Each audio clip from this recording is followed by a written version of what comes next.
Hello everyone, welcome to my channel Cells and Genes. So today we'll discuss about the absolute configuration. Before that, let me show you the general structure of an amino acid. This is the alpha carbon atom to which the carboxylic group, the amino group and the R group is attached. So only difference in the amino acid structure is in their side chain groups or in their R group. Now coming to the 20 amino acids, we could see here the colored portions, they are the R groups, so only difference is in their R groups.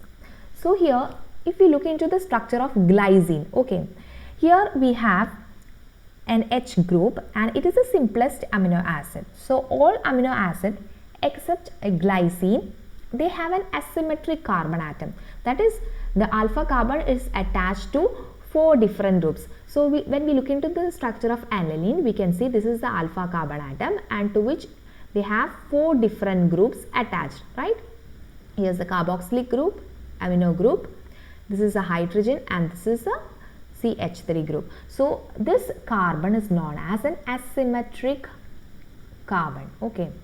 So they are known as an asymmetric carbon. So considering or looking into other amino acid also, we could see that if we take the tryptophan, this is the alpha carbon atom and to which 4 different groups are attached. So this is also an asymmetric carbon atom, asymmetric alpha carbon atom, okay, asymmetric alpha carbon atom.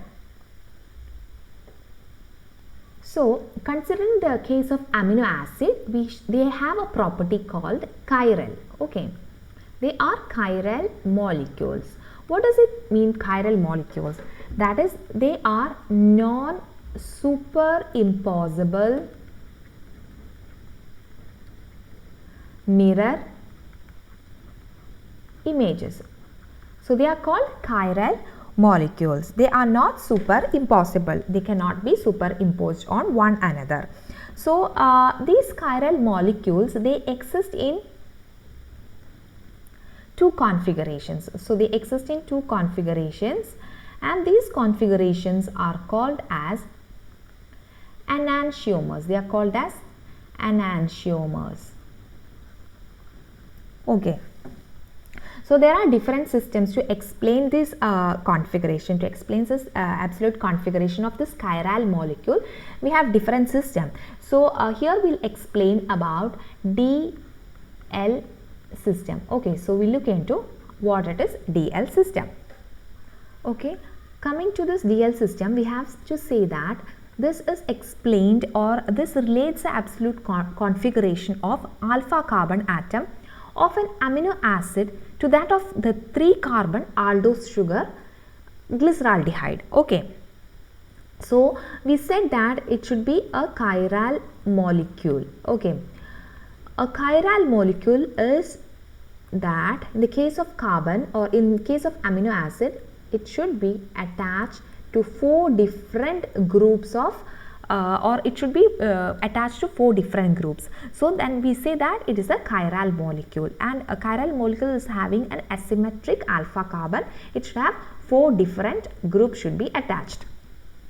So it is related or it is explained with the help of 3 carbon aldose sugar glyceraldehyde. Here we can see the glyceraldehyde has 2 configurations. Okay, here they have L and D configurations.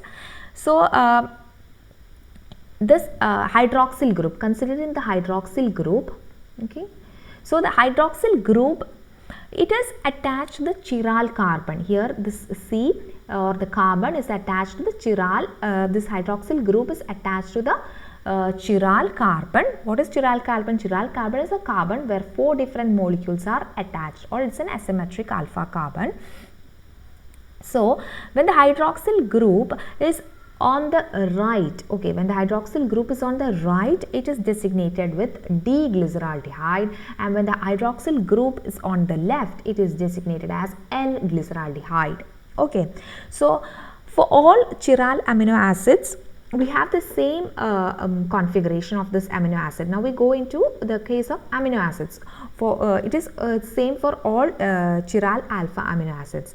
Okay, when the amino group is attached to the left, it is considered as L-alanine, and when the amino group is attached to the right side, it is given as D amino acid. Okay, D alpha amino acids. Okay. So here except glycine, all the amino acid has two different absolute configuration, that is D configuration and L configuration. Okay. For example, all ribosomically incorporated proteins, okay, all ribosomically incorporated proteins all have L amino acids. Okay, so all the amino acids that are incorporated into the proteins through ribosomes, they all have L configurations. But in the case of antibiotics or peptidoglycan cell wall, they have some amino acids of D amino acid configurations.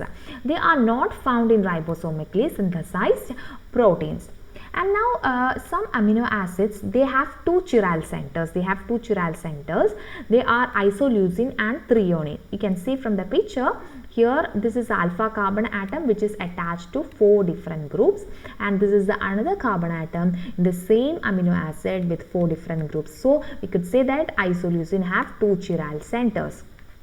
And in case of threonine also, we have alpha carbon atom which is attached to 4 different groups, and the other carbon atom is also attached to 4 different groups. So isoleucine and threonine, they have 2 chiral centers.